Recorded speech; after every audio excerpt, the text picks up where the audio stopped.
So if you saw them when they were out in the desert, say a quarter mile away, when they all turned on their suits, the force fields from around those suits merged into one. And I speak from direct experience, you would swear there was a giant white floating horse coming at you from out in the desert. Mm. Now, that horse could, when they were in that formation, the reason I call it the high-speed horse formation is because I personally watched them when they wanted to go somewhere when they were out hiking, say and they wanted to go somewhere fast, they could form up into that formation and they could reach speeds of 100 miles an hour over the desert by floating up above the ground and just going zoom. Used to watch them play at the runways at Indian Springs Air Base on summer nights as the way tobogganists did, where they would pretend they were airplanes taking off, and then when they got to the end, they would lift up and go over the fence around the runway and go out in the desert and turn around and pretend they were airplanes doing touch and goes. Why do you think they were allowed to operate independently on kind of American military grounds? So the superiors were kind of The unaware, base for them was like a foreign embassy. Hmm.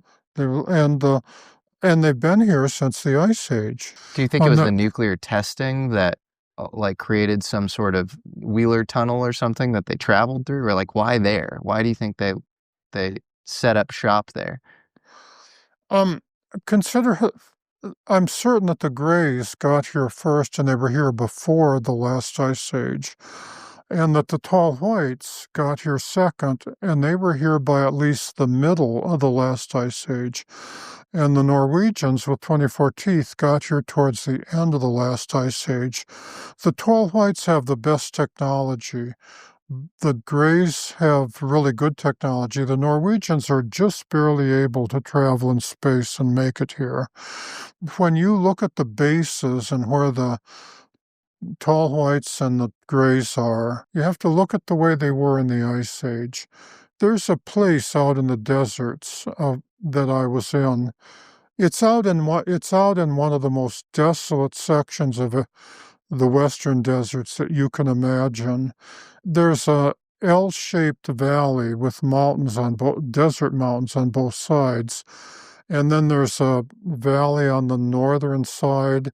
But in the southern side, the valley is an L-shaped valley, and there's a dry lake bed, a small dry lake bed on the southern side, and a huge amphitheater-type set of ground that the Greys farmed during the Ice Age.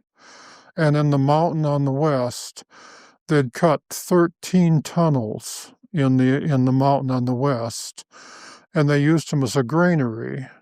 And the first one on the north was larger than the others, and it was large enough for their deep spacecraft to come in and pick up grain. And the 13th one overlooked the fields, and at the top of the L-shaped valley and at the bottom of the L-shaped valley, the mountains form a constriction. So if you were a Gray teenager with a appropriate weapon and you were sitting there, you could monitor both entrances. And so if any Ice Age animals came in to eat the grain, because they're plant eaters, the Tall Whites and the Greys do not eat meat, they're only plant eaters, you could keep them out and keep them from eating your food. And when you asked, and when you looked at the valley on the west, you could see the ancient water lines from how high the lake had been during different stages of the Ice Age.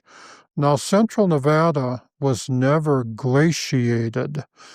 It was just that in the Ice Age, because the weather was different, it rained lots and lots, like it does in Kentucky. And so those lake beds were not glacial lakes. They weren't glacial carved. They were pluvial lakes, the Latin word for rain, and therefore the bottom, those lake beds were flat, and the land leading into them were perfect places to farm. And what you were looking at was a granary, a farm that the Greys used during the Ice Age. So it sounds like there are all these unique reasons as to why, as an extraterrestrial presence, you'd set up shop in that area. This is a really interesting point. Something I kept coming back to while preparing for this conversation was this strange possibility of, what if Area 51's weirdness didn't start because it's a military base? What if the base was put there because of a pre-existing weirdness in the region? As Charles points out, the broader pattern is hard to ignore. Many of the most restricted military ranges and test sites sit in the same kind of landscapes: remote deserts, mountain valleys, and high plains, and sometimes Native American burial grounds. Sure, there are practical reasons for this when it comes to testing weapons and spy planes, but often these places were tied up in UFO sightings, cryptid creatures, electromagnetic anomalies, before military bases were even placed on them. Many were even seen to be portals to other dimensions. Maybe it isn't just a coincidence. Maybe the military wasn't just picking up empty land, but claiming ground that was very unusual. To put it bluntly, maybe military bases often like to co-locate themselves with very strange paranormal areas. Skinwalker Ranch in northeastern Utah is perhaps the most public example. I've been there myself, and you've no doubt heard the stories. It's probably the most scientifically studied paranormal hotspot in the world, at least on the civil side. Multiple UFO sightings, glowing orbs, cattle mutilations, and even reports of orange portals opening up in the air. But it also has its former military connections. There was a US Army outpost in the region in the 19th century, and today it sits not far from Dugway Proving Grounds. In the 2000s, billionaire and government contractor Robert Bigelow received Pentagon funding through the OSAP program to research the ranch. Why, you might ask? Well, folklore from the Utah tribe had already marked the land as cursed, prowled by shapeshifters. That was long before the Pentagon made it a research site. And if you zoom out, the geography is interesting too. You can draw a rough triangle between Area 51, Skinwalker Ranch, and Roswell.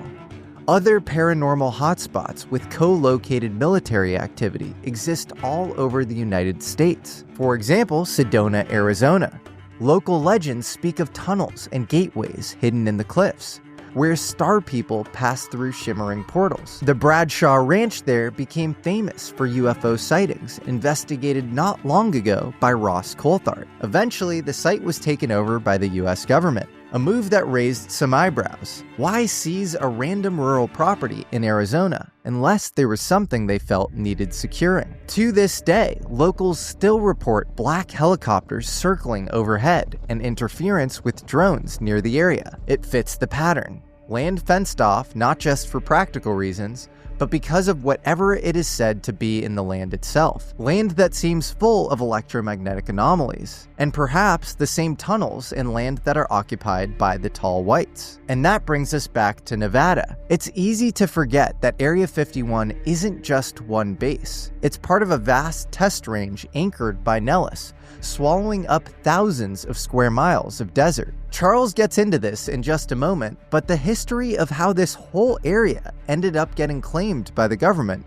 doesn't quite add up, especially when it became a herd of desert sheep, suddenly becoming an issue of national security. And it begs the very important question: how much of this pattern extends overseas? Look at where the United States has planted some of its overseas bases. Diego Garcia in the Indian Ocean, Pine Gap in outback Australia, sprawling compounds in Iraq and Afghanistan.